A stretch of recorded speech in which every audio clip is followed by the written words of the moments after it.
오늘 말씀의 제목은 하나님의 인자하심과 준엄하심을 보고 보이라 라는 제목으로 말씀을 나누겠습니다. 바울은 하나님의 택하심은 복음을 듣고 예수 그리스도를 믿고 마음으로 믿고 입으로 시인한 자들에게 나타난다고 말씀을 했습니다. 그런데 보여지는 이스라엘의 상태를 보니까 극히 타락하고 하나님을 거절한단 말이죠.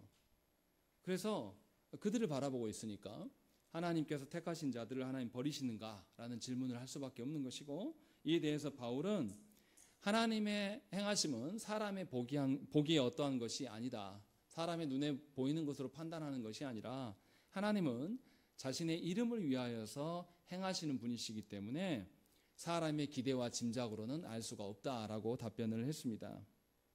그렇지만 이스라엘은 어땠습니까?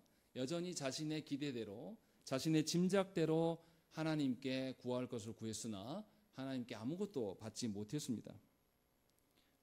우리도 그러지 않습니까? 하나님이 말씀하신 것을 우리가 구하는 것이 아니라 우리가 구하고 바라는 것을 우리가 정해버리고 그것을 구할 때가 많이 있다는 것입니다. 그런데 이것이 하나님의 일하심과 하등에 상관이 없다라고 바울은 분명하게 이야기를 했어요.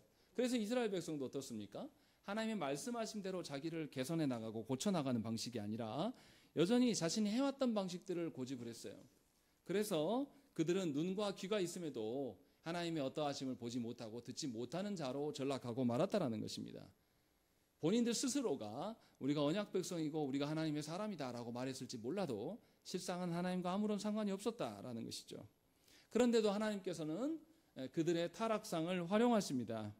유대인들의 교만하고 완고함까지 또 그 어리석음까지도 하나님 선하게 활용하셔서 그 구원에 대해서 불순종한 이스라엘이 아니라 이제 이방인들에게 구원이 옮겨짐으로 인하여서 하나님께서 이 이방인들에게 드러난 하나님의 복음의 풍성함을 유대인들이 보고 시기하게 하심으로 말미암아서 세상을 풍성케 하고 계신다라는 것을 앞에서 밝혔습니다. 이렇게 하나님은 우리의 어리석음에도 불구하고 어리석음을 활용하셔서 진정한 이 땅의 평화가, 이 땅의 풍성함이 무엇인지를 우리에게 알리십니다. 그리고 이제 이 일이 설명한 이후에 바울은 이제 누구에게 이야기를 하냐면 고집스러운 유대인들에게 권면하는 것을 말하는 게 아니라 이제 고집스러운 유대인들을 이방인들이 어떻게 바라봐야 될 것인가를 말씀하고 있어요. 그래서 오늘 본문부터는 이방인들에게 권면을 합니다. 그래서 13절에 보시면 내가 이방인이 너희에게 말하노라 라고 되어 있습니다.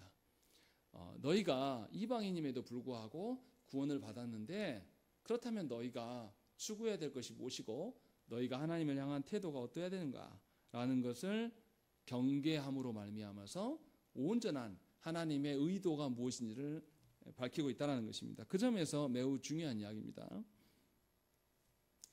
먼저 이제 바울이 13절에서 무슨 이야기를 합니까? 우리 13절 말씀 한번 읽겠습니다. 시작.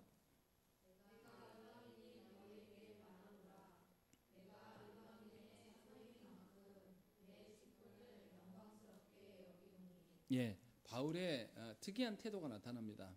바울은 자기가 이방인의 사도된 것을, 그렇게 일컬음을 받는 것을 영광스럽게 여긴다라고 이야기를 합니다. 이것은 세상의 방식과 맞지 않아요. 이것은 교회 안의 방식하고도 좀 다른 겁니다. 어떻게 다릅니까?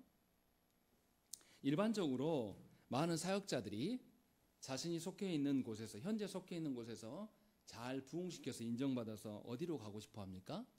더 큰 교회, 더 높은 지위로 가려고 합니다. 그래서 자신을 향한 존경의 파이를 키우고 또 자신의 가치를 높이고 모든 영광과 존귀가 자신에게 돌아오기를 누구나 다 소망합니다. 이것이 일반적인 세상의 논리고 심지어 조국교 안에도 있는 방식입니다. 그래서 반대로 높은 곳에서 밀려나고 외곽 지역으로 이렇게 계속 벗어나고 밀려나면 우리는 뭐라고 생각합니까? 이것이 하나님 우리를 버린 거 아니냐 그러면서 절망합니다.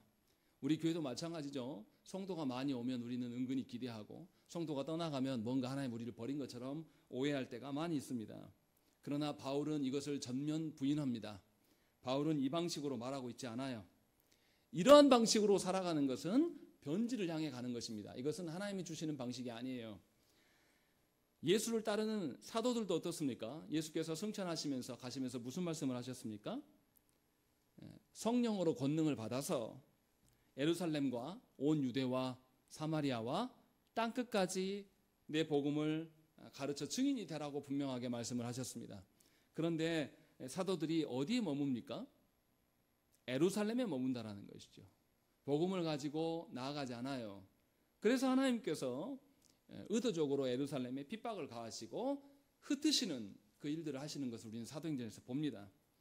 분명하게 이 이방인에게 복음을 전하는 일에 대해서 예루살렘에 있는 남아있는 사도들이 섣불리게 전적으로 추구하지 않았어요.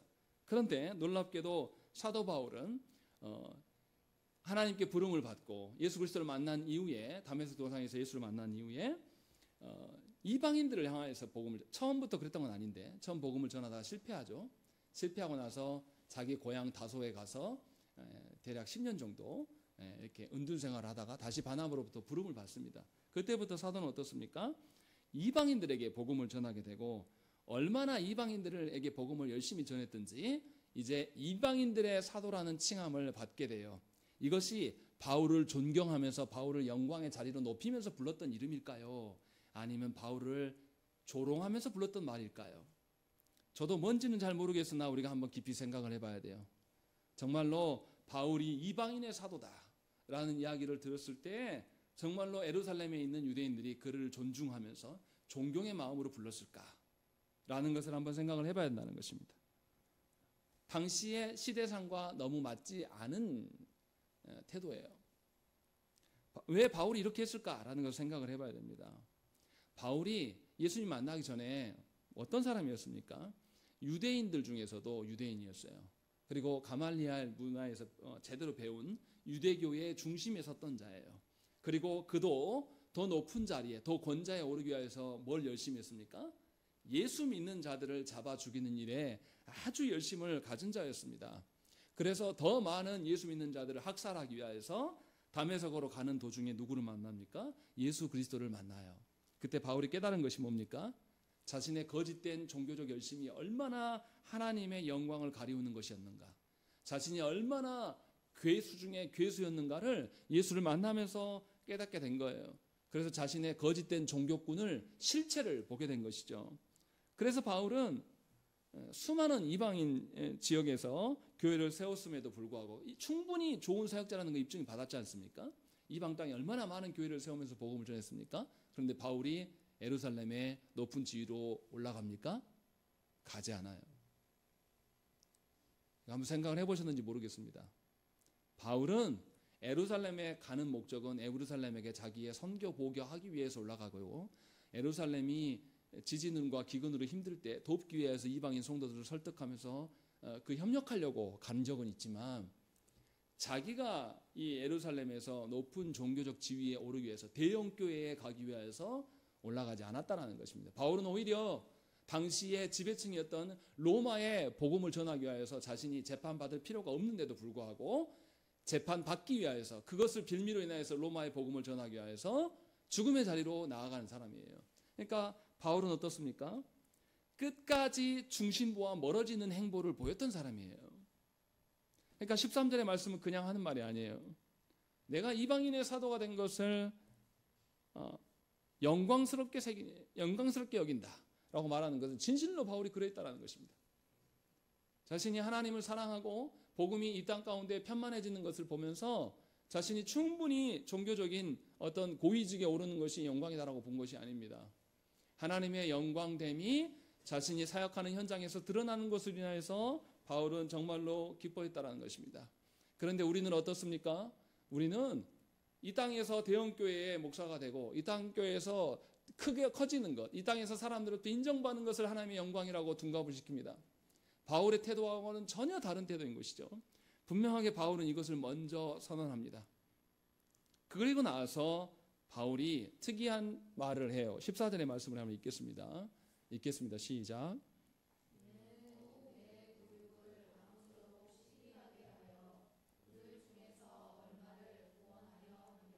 바울은 이상하게도 이방인의 사도라고 이야기를 해놓고 그 다음에 내 골육을 시기하게 하여서 그들 중에 얼마를 구원하게 하려고 한다 하면서 다시금 자신의 혈족인 유대인들에게 마음이 가 있는 듯한 14절에 발언을 하고 있다는 것입니다.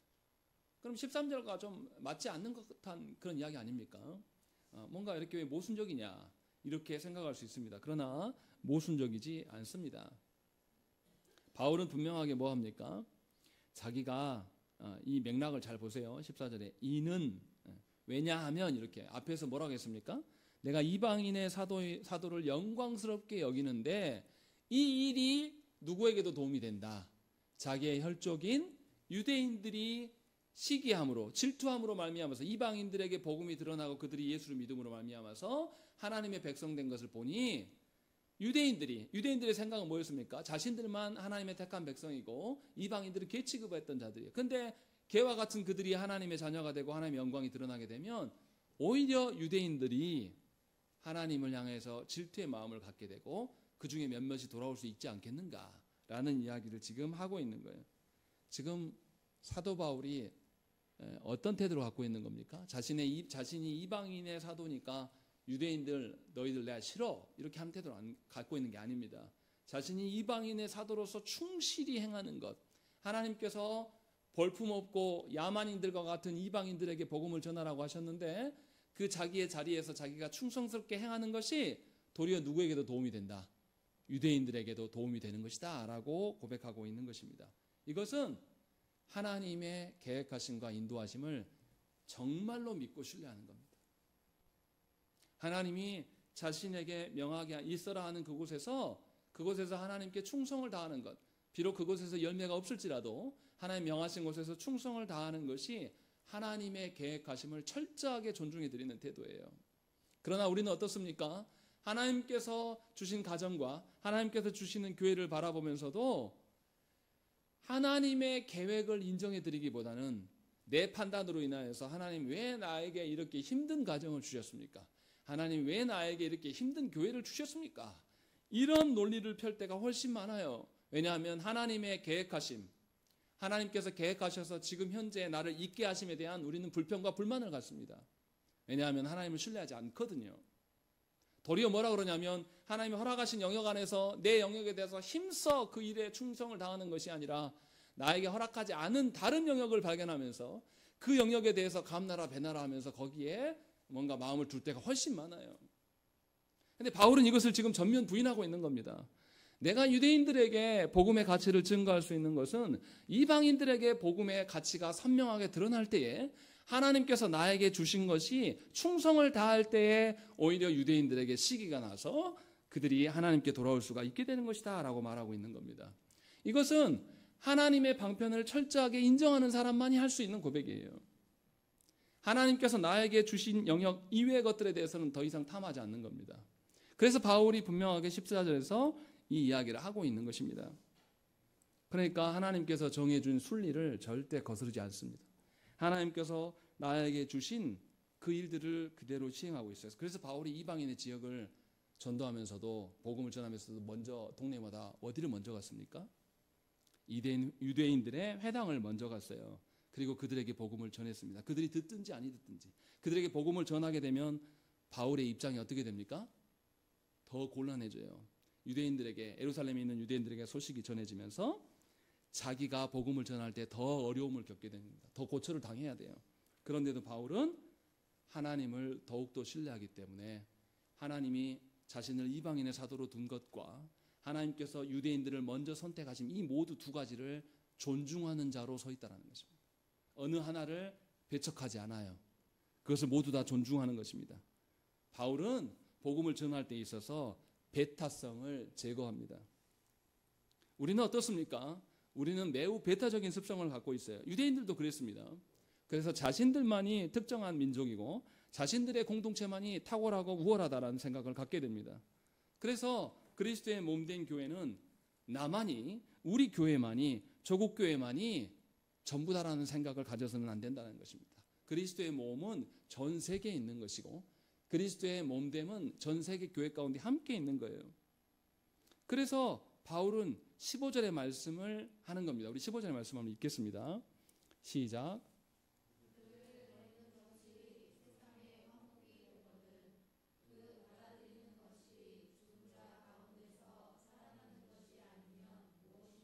15절에서 매우 모순적인 듯한 말을 하는 거예요.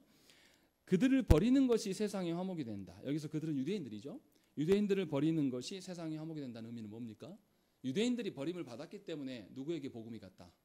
이방인들에게 복음이 가서 이것이 세상에 복음이 편만해지는 방식이 아니더냐라는 이야기를 해요. 근데 그 다음 말은 좀 이상해요.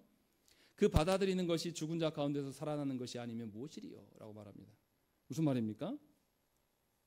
복음을 거절한 유대인들이 복음을 받아들이는 이방인들과 함께 할 때에 무슨 일이 일어나겠습니까? 유대인들과 이방인들이 함께 있으면 어떤 일이 벌어지겠습니까?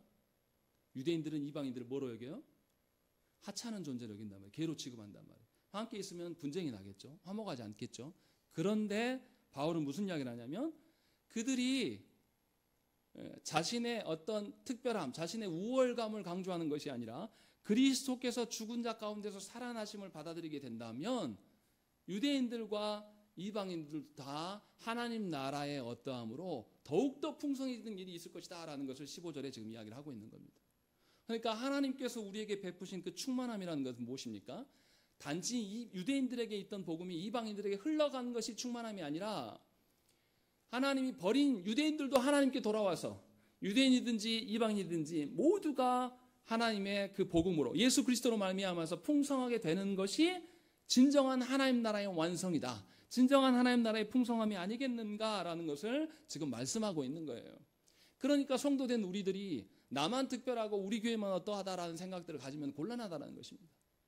도리어 하나님 밖에 있는 자들을 향하여서 먼저 된 자들이었으나 타락하여서 부패한 자들을 향하여서도 그리스도의 어떠함이 있기를 소망함이 있어야 된다는 것을 지금 이방인들에게 말씀하고 있는 거예요. 그러니까 복음은 배타적이지 않습니다. 복음으로 인하여서 온 세계가 하나 될 수가 있는 것이고 복음으로 인하여서 온 세계가 하나님 나라의 질서가 충만해질 때 하나님 나라의 어떠함이 세워져 가는 것입니다. 그래서 이것을 달리 말하면 하나님의 섭리가 우리에게만 있다는 생각을 거둬야 된다는 거예요. 조국교회 안에 특별히 그런 생각들을 가진 분들이 많아요. 하나님이 믿는 자들만의 하나님인 것처럼 생각할 때가 많습니다. 물론 그 부분이 맞긴 해요. 그러나 전적으로 다 맞은 건 아닙니다. 하나님은 우리만이 아니라 세상 나라도 하나님이 다스리십니다. 하나님의 섭리는 보편적이에요. 특정한 어떤 사람들만 위한 하나님이 절대 아니라는 것입니다. 그래서 분명하게 하나님의 다스리심을 우리는 존중할 수 있어야 돼요. 그 말은 뭡니까? 하나님께서 안 믿는 자들을 또는 악인들을 잘되게 하심에 대해서도 하나님의 섭리가 있겠다라고 믿으면서 그 사실대로 존중을 해야 되지 거기에서 질투하고 시기하면서 마치 우리만 회복되는 것처럼 이런 태도를 가져서는 곤란한다는 것입니다. 그렇다 안타깝게도 대부분의 성도들은 어떤 생각을 갖고 있습니까? 자신의 가족, 자신의 회사, 자신의 학교, 자신의 국가만이 최고인 것처럼 그런 생각들을 갖게 돼요. 그래서 무슨 생각 같습니까? 물론 다 잘 돼야 되지만 먼저 누구부터? 먼저 나부터. 먼저 내 새끼들부터 잘 돼야지만 뭔가 될 것처럼 이야기를 합니다. 그런데 이것은 복음을 가진 자의 생각이 아니에요. 바울은 이것이 옳지 않다라고 지금 말하고 있는 겁니다. 지금 유대인들이 바울을 존중합니까? 아니면 유대인들이 바울을 무시하고 죽이려고 합니까? 바울이 이방인들에게 복음을 전하는 것에 대해서 매우 싫어하고 예수 그리스도를 따르는 것에 대해서 매우 혐오하고 있어요. 그런데 바울은 자신을 죽이려고 하는 그 유대인들조차도 누구 안에 있어야 한다는 것이죠? 그리스도 안에 있어야 된다. 이것이 복음의 가치다라는 것을 지금 말씀하고 있는 거예요. 그래서 그런다고 해서 본인이 자신의 생각으로 인해서 예루살렘에 가서 유대인들에게 강론하고 뭐 하는 것이 아니라 자신의 있는 영역 안에서 이방인의 사도로서의 역할을 최선을 다해요. 그래서 이방 땅에 있는 유대인의 회당에 가서도 복음을 계속 증거합니다. 하면 할수록 자신은 위태로워져요. 그렇지만 복음의 보편성, 복음의 모든 것을 포괄할 수 있음을 바울은 믿고 있고 지금 이것을 이야기를 하고 있는 것입니다. 그래서 우리가 여기서 보아야 될 것이 무엇입니까? 바울의 태도들을 잘 살펴야 됩니다. 바울은 하나님께서 자신에게 주신 영역 안에서 충성을 다하려고 합니다. 자신에게 주시지 않은 영역을 넘어서는 교만함을 펼치지 않습니다. 왜냐하면 하나님의 보편적인 섭리를 믿거든요. 그리고 자신이 하나님께 주신 영역 안에서 최선을 다한다는 것 무엇입니까? 자신의 가치와 자신의 이름값을 높이는 게 아니에요. 그래서 모든 영광과 존귀가 자신에게 돌아오게 하려고 하는 목적이 아니란 말이에요. 바울은 끝까지 이방인의 사도로 남아서 하나님의 주신 영역 앞에서 누가 드러나기를? 하나님의 보편적인 다스림이, 하나님의 그 다스림의 온전함이 그 가운데 드러났을 때 누구도 반응한다. 자신의 관장 영역이 아니었던 유대인들까지도 하나님 앞에 돌아올 수 있게 됨을 우리에게 역설하고 있는 겁니다. 그러므로 성도된 우리는 영적인 안목을 높여야 돼요. 다른 누군가를 판단하고 간섭하여서 우리 자신이 우위에 있기 위하여서 서려고 하는 것이 아니라 진실로 하나님의 말씀 앞에서 하나님의 나라의 관점으로 우리 모두를 살펴야 된다는 것입니다. 그래서 나만이 아니라 상대방도 하나님의 소유됨을 알아야 되고 알려야 되는 것이죠. 다시 말하면 사람의 어떠함이 아니라 하나님의 섭리가 서로에게 극명하게 드러날 때에 성도는 서로를 사랑할 수 있고 상대방에게 드러난 하나님의 다스림과 섭리로 인해서 성도는 기뻐할 수가 있다는 것입니다. 이것을 지금 바울은 우리에게 말씀하고 있어요. 그래서 그 뒤에 15절 이후부터 16절부터의 말씀을 보면 거룩의 뿌리가 무엇인가를 강조해서 우리에게 알려줍니다. 16절 말씀을 한번 읽겠습니다. 시작.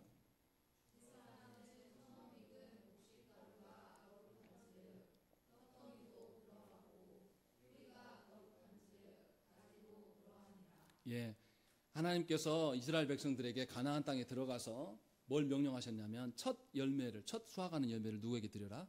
하나님께 드리라고 말씀하셨습니다. 이렇게 한 이유는 뭘까요? 첫 열매의 소산이 누구로부터 왔다?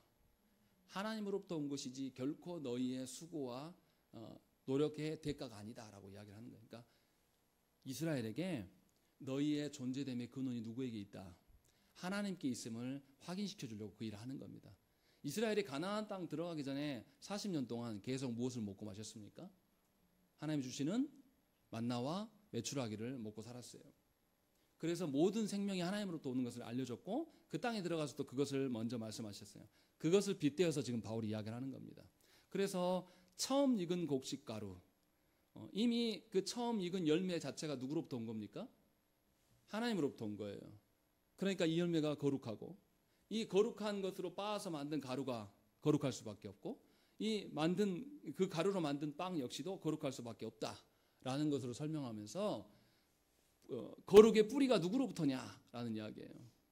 하나님으로부터다. 그리스도로부터다라는 이야기를 16절에서 이야기합니다. 그래서 뭐라고 합니까? 가지가 거룩할 수 있는 것은 뭐가 그렇기 때문에 뿌리가 그러한 것이다 라고 16절에서 분명하게 우리에게 알리고 있는 겁니다. 그럼 우리가 한번 생각을 해봐야 돼요. 지금 누구에게 지금 이 말씀을 하고 있는 겁니까? 이방인들에게 지금 이 말씀을 하고 있어요. 13절부터 오늘 24절의 본문은 이방인들에게 지금 말씀하고 있는 말씀이에요. 그러면 이방인들이 예수 그리스도라는 그 뿌리에 접목될 수 있었던 근거가 무엇인가를 지금 바울은 말하고 있는 겁니다. 그것을 이야기해요. 그래서 17절에 무슨 이야기합니까? 또한 가지 얼마가 꺾이었는데 돌 감람나무인 네가 그들 중에 접붙임이 되어 참 감람나무 뿌리의 진액을 함께 받는 자가 되었다라는 것이죠. 뿌리는 예수 그리스도시고 원 가지에 있었던 자리를 꺾어내야지 거기에 접목을 할 수 있지 않겠습니까? 근데 이 꺾어진 자들이 누구라고 지금 말하고 있는 거예요? 유대인들이다라는 것을 이야기를 하고 있는 겁니다. 그러니까 이방인인 우리들이 예수 그리스도께 접목되는 것은 앞선 자들이 꺾여짐이 있다라는 것을 전제를 하고 있기 때문에 이방인인 우리들이 원가지의 꺾어짐을 기억해야 돼요. 하나님께서는 원가지였던 이스라엘 백성들을 의도적으로 제거하셨습니다. 그리고 그 제거된 그 자리에 이방인인 우리에게 접붙여 주셔서 우리가 예수 그리스도로 말미암아서 거룩의 뿌리 되신 예수 그리스도로 말미암아서 그 그리스도의 진액을 받게 되어서 살게 된 것입니다. 그러면 이 이방인이었던 우리들은 예수 그리스도를 생각해야 되는 것이 당연한 것이고 예수 그리스도 외에 또 누구를 기억해야 됩니까? 원가지였던 이스라엘을 기억을 해야 한단 말이에요. 하나님께서 이 이스라엘의 원래 이스라엘에게 하나님께서 명령을 요구하셨고 순종을 요구하셨지만 이스라엘 백성들이 순종을 했습니까? 하지 않았어요. 믿음의 순종을 보이지 않았고 믿음의 열매를 드러내지 않았어요. 그래서 하나님께서는 원가지였던 이스라엘 백성들을 어떻게 합니까? 제거하십니다. 이것을 우리가 기억해야 한다는 것입니다. 요한복음 15장 2절 말씀에 물은 내게 있어 과실을 맺지 아니하는 가지는 아버지께서 이를 제해 버리시고 무릇 과실을 맺는 가지는 더 과실을 맺게 하려 하여 이를 깨끗하게 하시느니라. 이 말씀을 합니다. 저도 잘 몰랐는데요. 농부들이 좋은 상품을 얻으려면은 이렇게 솎아준다 그래요. 모든 열매를 존중해주지 않습니다. 부실한 열매들을 가서 어떻게 합니까? 다 따버려요. 그리고 가지도 너무 많으면 안 됩니다. 왜냐하면 열매에 가는 에너지들을 다 막거든요. 그래서 쳐냅니다. 가지치기가 반드시 있다는 것이죠. 분명하게 이것을 행한다는 겁니다. 이것을 빗대어서 말씀하고 있는 거예요. 그런데 우리가 생각을 해봐야 됩니다. 예수께서는 좀 다른 이야기도 하셨어요. 뭐라고 하셨습니까? 알곡과 가라지가 함께 있을 때 어떻게 하라고 했죠? 그냥 두라고 했어요, 주님이. 마지막에 추수 때에 이 가라지를 다 불태우겠다 라고 주님 분명히 말씀하시거든요. 그런데 오늘 본문은 약간 다른 뉘앙스로 말씀하고 있는 거예요. 이 원가지였으나 분명하게 이 원가지가 제 기능을 못할 때에 하나님은 원가지였던 그들을 제거하신다. 그리고 남은 가지들을 더 풍성케 하신다 라는 것을 우리에게 지금 말씀하고 있는 거예요. 분명하게 교회는 거룩을 유지해야 될 자들입니다. 하나님 주신 말씀대로 세워져 가야 될 공동체인 거예요. 무조건적으로 그리스도께서 우리를 용납해 주시고 죄 용서해 주시기 때문에 우리가 방종을 해도 되는 그런 자들이 아니라는 것입니다. 주님 앞에 온전하게 서지 못할 때에 주님은 교회를 통하여서 권징하게 하셔요. 그리고 돌아오지 않는 자들은 권징의 최마지막 단계가 뭡니까? 출교입니다. 교회로부터 내쫓아요. 물론 한국 교회는 타락해서 출교가 의미가 있습니까? 없습니까? 전혀 기능을 하지 않아요. 이게 이제 우리의 슬픈 현실이죠. 우리 교회에서 출교하면 뭐합니까? 다른 교회 그냥 가요. 여기만 교회냐? 니네만 교회냐? 라고 이야기하면서 이런 태도를 갖게 돼요. 그러니 하나님께서 내치심에 대한 것들을 우리는 경험한 적도 없고 존중할 줄도 모른다는 것입니다. 그러나 바울은 지금 그 이야기를 하고 있는 거예요. 하나님께서는 교회의 권징에 맡기셔서도 하시지만 하나님께서 친히 원가지조차도 제거하시는 하나님이시다 라는 것을 누구에게 기억하라고 지금 말하는 겁니까? 이방인인 너희가 기억을 해야 될 것이다 라는 것을 우리에게 말씀하고 있어요. 분명히 모든 성도는 그리스도라는 원뿌리로부터 수액을 받아서 자라갑니다. 그래서 열매를 맺습니다. 그런데 자라지 않는 자들이 있어요. 또 열매를 맺으려고 힘쓰는 자들도 없어요. 또 열매를 맺었는데 그 맺은 열매의 공로를 누구한테 돌립니까? 자신한테 돌리고 자신의 영광으로 그것을 활용하는 자들이 있습니다. 이스라엘이 그런 자들이었어요. 여기에서 우리가 봐야 돼요. 여러분들은 어떻습니까? 여러분들은 하나님의 부르심에 대해서 어떠한 태도를 취합니까? 내가 시간 내서 내가 그럴 만해서 주일 오전에 예배 나온 겁니까? 정말로 하나님의 부르심이 다른 어떤 것보다 소중하고 귀한 것이기에 열지를 제쳐두고 주의 말씀에 순종함으로 나온 것입니까? 아니면 그냥 여유가 돼서 나온 겁니까? 이러한 태도들을 우리 안에 살펴봐야 한다는 것이죠. 우리가 하나님께서 원가지도 버리실 수 있는 분이심을 깨달아 안다면 우리가 가만히 있을 수가 없어요. 그렇지 않겠습니까? 우리 자신을 돌아볼 수밖에 없는 겁니다. 열매 맺지 못하는 것에는 오해하시면 안 됩니다. 열매라는 것을 그저 전도라고 생각하면 안 돼요. 그 말을 하고 있는 게 아닙니다. 우리 안에 뭐가 드러나야 됩니까? 원뿌리이신 예수 그리스도의 향기가 드러나야 돼요. 예수 그리스도의 어떠함이 드러나야 한다는 것이죠. 과연 저와 여러분들 가운데 우리의 말과 표정과 우리의 행함과 우리의 관계까지도 다 그리스도의 어떠함이 드러나는지 살피시라는 거죠. 원래 부름을 받은 우리가 누구보다 우리 가정 안에서 우리가 먼저 부름을 받은 자들이 아닙니까? 그런데도 불구하고 우리 안에 원뿌리이신 예수 그리스도의 어떠함이 드러나지 않는다라면 우리도 버려질 수 있다는 것이죠. 그것을 바울은 지금 이방인들에게 이야기를 하고 있는 겁니다. 그러니까 성도는 교회 안에서 하나님 부르심을 받았으면 말씀을 먹고 자라가야 됩니다. 말씀을 먹고 성화되어져 가야 돼요.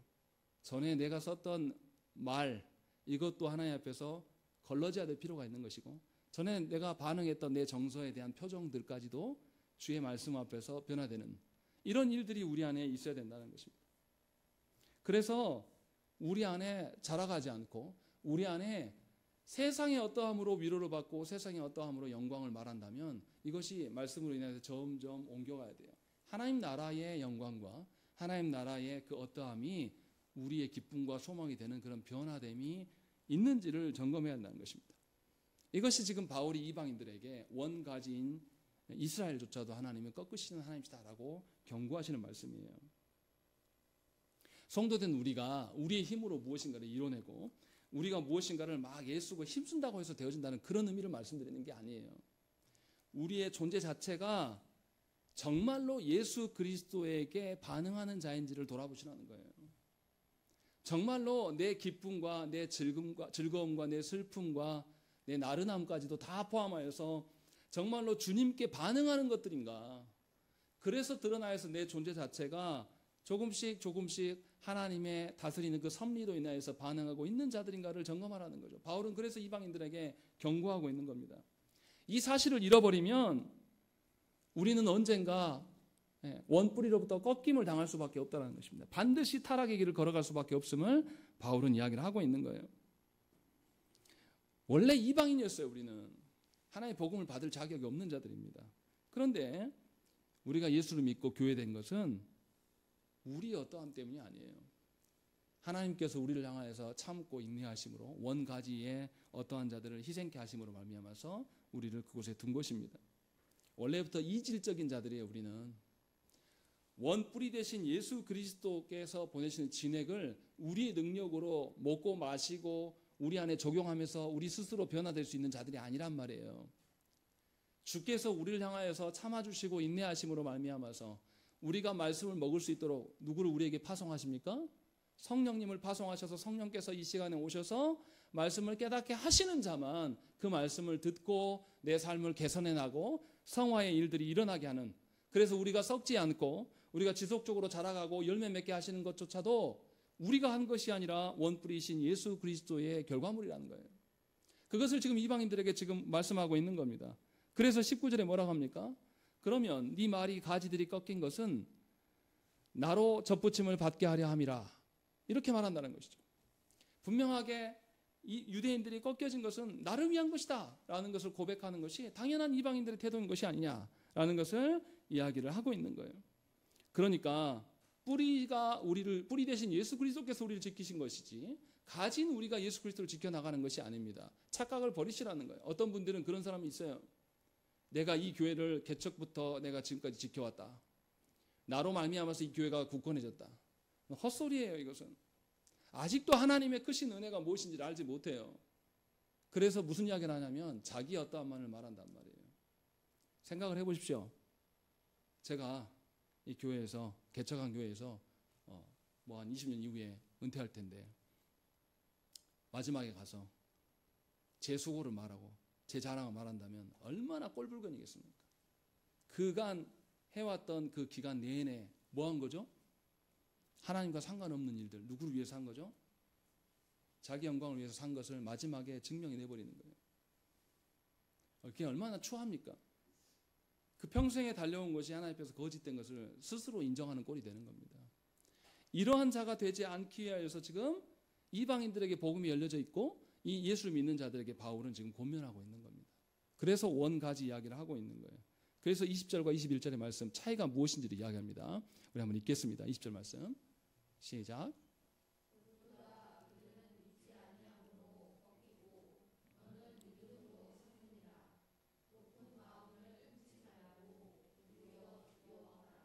네, 분명하게 무슨 차이라고 이야기합니까? 믿음의 차이라고 지금 말씀하고 있는 거예요. 늘 말씀드리지만 믿음은 내가 믿은 것입니까? 삼위 하나님께서 믿게 하신 겁니까? 믿게 하신 것이에요. 내가 믿은 게 아니에요. 믿을 수밖에 없도록 하나님께서 성령께서 내 안에 역사하심으로 말미암아서 내가 그것에 반응한 자입니다. 그래서 우리가 예수를 믿는 거예요. 우리가 믿을 수 있도록 모든 환경과 상황을 역사하시고 또 우리 안에 깨닫게 하셔서 우리의 의지를 자발적으로 하나님께 드릴 수 있도록 믿게 하시는 하나님의 은혜란 말이죠. 이것을 우리에게 베푸신 거예요. 그래서 그리스도를 믿는 것이지 나를 믿는 게 아닙니다. 착각하시면 안 돼요. 예수 믿으면서 나를 믿는 사람은 누구를 말하겠습니까? 자신을 말해요. 자신의 어떠한 말을 말할 수밖에 없는 거죠. 자신의 경험한 것, 자신의 연륜과 자신의 결정과 자신이 교회 안에서 헌신한 것들을 말할 수밖에 없어요. 그러나 진정으로 그리스도로 인하여서 변화된 자라면 누구를 말하겠습니까? 그리스도를 말할 수밖에 없다는 것이죠. 이 믿음을 지금 이야기를 하고 있는 거예요. 그래서 20절에 옳도다 그들은 믿지 아니하였다. 꺾이고 너는 믿음으로 섰다라고 되어 있는 것입니다. 예수께서 믿음을 주심으로 말미암아서 네가 선 거예요. 그래서 뭐라고 합니까? 높은 마음을 품지 말고 도리어 두려워하라 라고 얘기했습니다. 두려워하다는 의미는 뭡니까?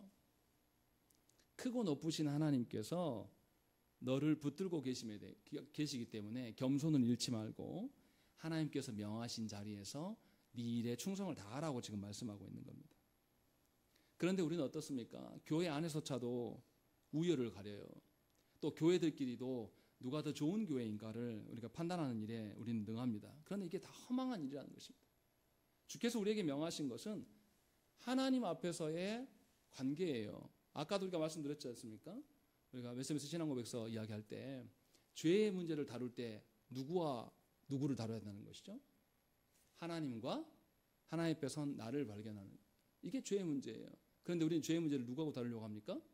나와 다른 사람의 관계에서 죄를 다루려고 한단 말이죠. 그런데 분명하게 바울은 두려워하라고 이야기를 하고 있습니다. 하나님을 두려워하라는 것입니다. 하나님과의 관계 앞에서 네가 누구인지를 찾으라는 것입니다. 생각을 해보세요.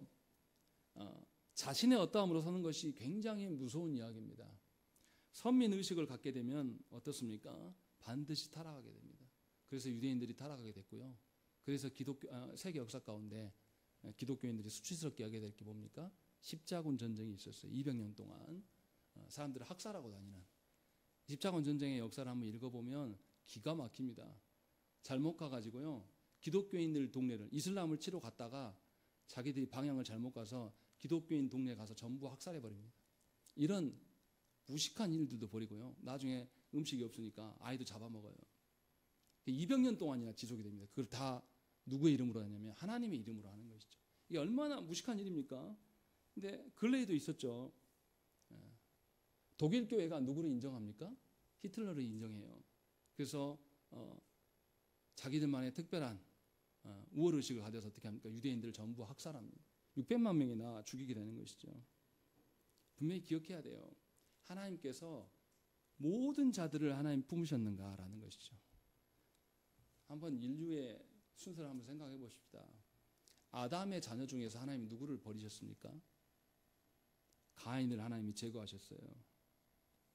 노아의 자녀 중에서는요, 함을 하나님이 버리셨습니다. 아브라함의 자녀 중에서는요, 이스마엘을 하나님께서 버리셨습니다. 또 이삭의 자녀 중에서 누구를 버리셨습니까? 에서를 하나님 버리셨어요. 다윗의 자녀 중에서는요, 압살롬을 하나님께서 제거하셨습니다. 예수께서 부르신 12제자 중에서도 버림당한 자가 있습니다. 누굽니까? 유다예요. 잘 기억하셔야 된다는 것입니다. 우리가 주께서 부르심 앞에서 반응하지 않고 여전히 우리끼리 사람들의 어떠함으로 그것에 시달리면서 살아간다면 우리가 아무리 원가지였다 할지라도 주는 우리의 것들을 용납하지 않으신다는 것입니다. 분명하게 이 복음을 깨달아 들어야 돼요. 복음을 듣고 복음 앞에 돌이키지 못하고 있는 자들이 우리 눈앞에 있는데도 우리가 무감각할 때가 있습니다. 그들을 향하여서 주의 십자가의 능력들을 기억을 해야 한다는 것입니다. 우리가 죄인에서 의인된 것은 예수 그리스도께서 우리에게 은혜를 베푸셨기 때문이에요. 그래서 분명하게 주님의 어떠함으로 된 자들이란 말이죠. 주께서 우리를 긍휼히 여기시지 않으면 우리도 그 앞에 설 수 없었다는 것이죠. 잘 생각을 해보십시오. 주님이 십자가에서 달리시면서 무슨 말씀을 하십니까? 자기를 십자가에 못 박은 자들을 향하여서 경노하시면서 그들을 저주하셨습니까? 아니에요. 성부 아버지 하나님께 기도해요. 아버지 하나님, 저들이 자신이 하는 일을 알지 못합니다 라고 하면서 용서를 구합니다. 그리고 또 어떻습니까? 스데반 집사가 돌에 맞아 죽으면서 무슨 기도를 합니까? 주님의 천국 문 앞에 서 있는 주님을 바라보면서 저들의 죄를, 돌을 맞아 죽으면서 주여 저들의 죄를 저들에게 돌리지 마옵소서 라고 하면서 저들에게 복음이 들어갈 기회를 요청했다는 것입니다. 은혜 아니면 우리 중에 누구도 주 앞에 설 수 없습니다. 그리스도의 그 어떠하심 아니면 누구도 주의 교회에 발을 디딜 수가 없는 것이에요. 여러분들의 어떠함으로, 여러분들의 자격으로 교회 안에 서 있는 것이 절대 아닌 것입니다. 하나님의 은혜가 우리 가운데서 거둬지면 우리의 모든 관계는 존재하지 않습니다. 다 깨어지게 되어 있는 것입니다. 같은 원리로 우리가 성도된 것들, 우리가 성도된 것에 대한 그 은혜가 있다라면 우리는 아직 성도되지 못하는 자들에게 하나님의 은혜를 제시해야 돼요. 이것이 우리가 해야 될 일이에요. 다시 말하면 우리 안에 드러나야 될 것은 하나님의 어떠하심이에요. 그래서 바울이 그 다음 이야기를 합니다. 22절부터 24절의 말씀에 그 이야기를 합니다. 22절 말씀 우리 먼저 읽겠습니다. 시작.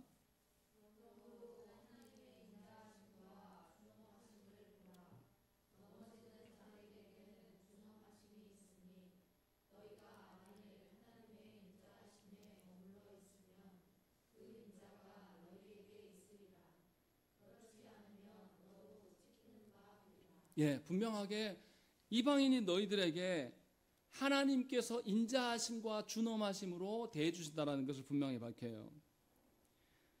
죄를 범해서 넘어지는 자들에게는 준엄하심을 보이시고 믿음으로 순종하는 자들에게는 하나님의 인자하심을 보인다는 것이에요. 이것을 오해하시면 안 됩니다. 준엄함을 보이셔서 그들을 버리려고 하시는 거냐? 아니라는 거예요. 준엄하심을 보여서 하나님의 계심을 알게 하게 하심이에요. 또 하나님의 인자하심을 보여서 죄 가운데 있는 자들에게 다시금 돌아올 수 있는 기회가 열려 있음을 알게 하시는 거예요. 그러니까 성도된 우리가 드러내야 될 것은 나의 어떠함이 아니에요. 선한 영향력이요? 죄인인 우리가 어떻게 선한 영향력을 드러낼 수 있습니까? 우리에게 드러낼 영향력은 아무것도 없어야 됩니다. 우리에게 드러나야 될 것은 하나님의 인자하심과 준엄하심만이 드러나면 돼요. 그것이 족하다라는 것입니다. 그래서 성도는 두렵고 떨림으로 하나님께서 베푸신 그 구원의 길을 걸어가는 겁니다. 겸손한 마음으로 나 같은 것에게 하나님께서 이 순종의 길을, 하나님께서 그 은혜의 길을 걷게 하신 것에 대해서 감격함으로 말미암아서 내 안에, 내 인생 안에, 내 말과 내 행동과 내 표정 안에서 오직 하나님의 긍휼과 하나님의 준엄하심, 하나님의 공의가 드러나기를 소망을 해야 한다는 것입니다. 분명히 바울은 이방인들을 향하여서 이 이야기를 하고 있는 거예요. 너희가 원래부터 그 자리에 있었던 자들이 아니라 하나님께서 너희 앞서서 원가지를 제거하셨던 하나님의 준엄하심을 보이셨고 또 하나님께서 너희를 긍휼히 여기심이 있었기 때문에 너희가 그리스도의 어떠함 가운데 지금 있는 것이다. 그러면 너희 안에 이 하나님의 준엄하심과 인자하심이 당연히 드러나야 되는 것이 아니냐. 그리고 이방인인 너희들이 유대인들에게 무시를 당할지라도 너희 안에 하나님의 준엄하심과 인자하심이 드러난다면 저 유대인들이 너희를 보고 하나님께 돌아올 날이 있지 않겠는가? 이 이야기를 지금 계속하고 있는 거예요.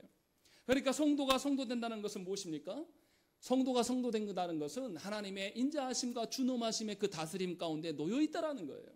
그러니 성도된 우리가 나의 어떠함으로 주 앞에 설 수가 없는 거예요. 아직도 깨닫지 못하고 주 앞에서 우리가 교회를 합시고 나아가서 주여 주여 외치지만 나의 어떠함만을 이야기하고 나의 소원을 밝히면서 내가 이것 때문에 하나님 괴롭습니다. 내 야망의 끝이 이건데 이것을 이루어주시면 내가 하나님께 순종하겠습니다. 이런 방식으로 서는 것이 얼마나 허탄한 일이냐 이 말이에요. 분명하게 하나님의 인자하심과 준엄하심이 우리 가운데 있어요. 그래서 우리가 성도입니다. 그리고 우리가 그 하나님의 어떠하심을 다른 이들도 보이게 드러내야 되는 겁니다. 이것이 우리가 해야 될 일이라는 거예요. 안 그러면 우리가 부름을 받았으나 하나님의 인자하심과 준엄하심이 나에게 드러나는 게 아니라 나의 어떠함이 계속 드러나면 하나님 어떻게 하신다고요? 다른 이들보다 원가지였던 우리를 하나님께서 꺾으실 수 있다라는 이야기를 지금 이방인들에게 하고 있는 겁니다. 그러니까 성도된 여러분들에게 주어진 사명은 무엇입니까? 여러분들에게 하나님의 어떠하심이 충만하기를 소망해야 되는 거예요. 여러분들의 하나님의 어떠하심이 여러분들의 말과 표정과 여러분들의 행동하는 것과 여러분들이 지향하는 모든 것 안에 하나님의 준엄하심과 인자하심이 드러난다면 세상은 여러분 안에서 하나님을 볼 것입니다. 그래서 변화될 거예요. 그래야 해서 진정으로 우리 안에 하나님 나라가 도래하게 될 겁니다. 하나님 나라의 질서가 우리 안에 세워져 가는 것이죠. 이것이 성도된, 교회된 자들에게 당연한 삶의 질서가 되기를 바울은 촉구하고 있는 겁니다. 놀랍지 않습니까? 바울이 이 이야기를 누구한테 합니까? 원래부터 유대인인 그 사람들에게 말하고 있는 게 아니에요. 이방인들의 삶의 질서는요, 우리가 성경을 읽어보면 수많은 도시 안에, 로마의 영역 안에 있었던 도시 안에 엄청난 이방의 신전들이 굉장히 많습니다. 없는 도시가 없어요. 터키 지역을 가면, 소아시 지역에 가면 정말로 이방이 우상들이 난잡한 그곳이에요. 그곳에서 장사 하나 하려고 살려면 이방 신전에 가서 몸을 섞고 몸을 팔아야 돼요. 그래야지만 거기서 장사하고 살아갈 수가 있는 그런 형편 속에 있는 이방인들을 향하여서 바울은 삶을 개편하라고 지금 말씀하고 있는 거예요. 그냥 예수 믿는 것이 그냥 와서 종교행위 한두 번 하고 그렇게 해서 변화된다고 말씀하고 있는 것이 절대 아니라는 것입니다. 완전하게 우리 안에 개편돼야 되는데 그 개편돼야 될 것이 하나님의 어떠하심이다 라는 것을 우리에게 지금 권면하고 있는 것입니다. 진실로 여러분 안에 무엇이 드러나기를 소망합니까? 여러분들이 누구에게 말하고 누구를 향해서 관계를 맺으면서 여러분들이 하루하루를 살아가면서 여러분이 남긴 그 족적이 누구의 족적이어야 되겠습니까? 분명하게 하나님의 인자하심과 준엄하심을 먼저 여러분들이 맛보고 그 맛본 하나님의 어떠하심이 세상의 어떠한 것보다 가장 가치로운 것을 여러분들이 깨닫기를 원하며, 그래서 여러분의 인생이 하나님의 어떠하심에 있기를 간절히 축원합니다. 이렇게 기도하겠습니다.